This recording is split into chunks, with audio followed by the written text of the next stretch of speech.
Now let us see another theorem based on the Fermat number.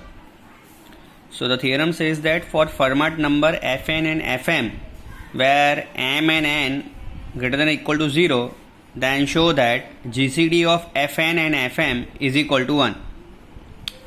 So in the proof, let us suppose that GCD of Fn and Fm is D. So therefore by the definition of GCD, D divides Fn and D divides Fm. Now as we know that since all Fermat number are of the form 2 raised to 2 raised to n plus 1, so this number is even plus 1. So this number are become odd.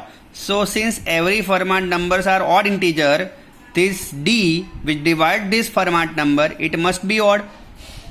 Now let us check Fm minus 2 divided by Fn. So according to definition of Fermat number, it can be written as 2 raised to m plus 1 minus 2 divided by 2 raised to n plus 1. Now this 2 raised to m can be written as 2 raised to n into 2 raised to m minus n.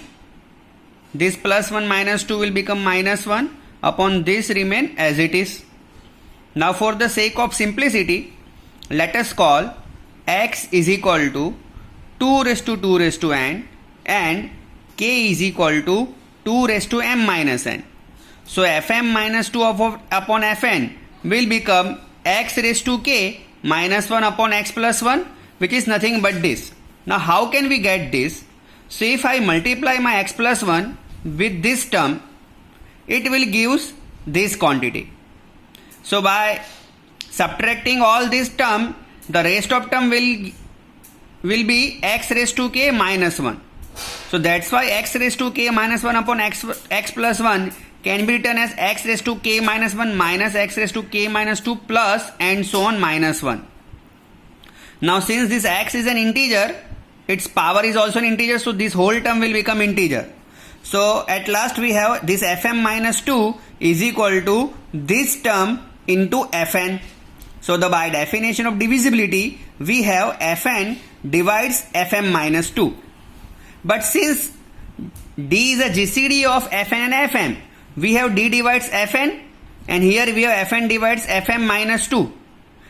So therefore by one property that A divides B and B divides C, so this implies A divides C. So according to that property, D divides Fm minus 2 and D already divide Fm.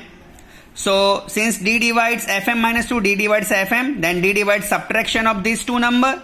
So therefore D divides Fm minus Fm minus plus 2. So we have D divides 2. But since D is odd, so D divides 2 is possible if and only if D is equal to 1. So this is the proof of this theorem. So here we can see that since D is 1, so we can see that the GCD of Fermat prime या Fermat number is 1. So we can also say that Fermat primes are relatively primes number. Okay? Thank you.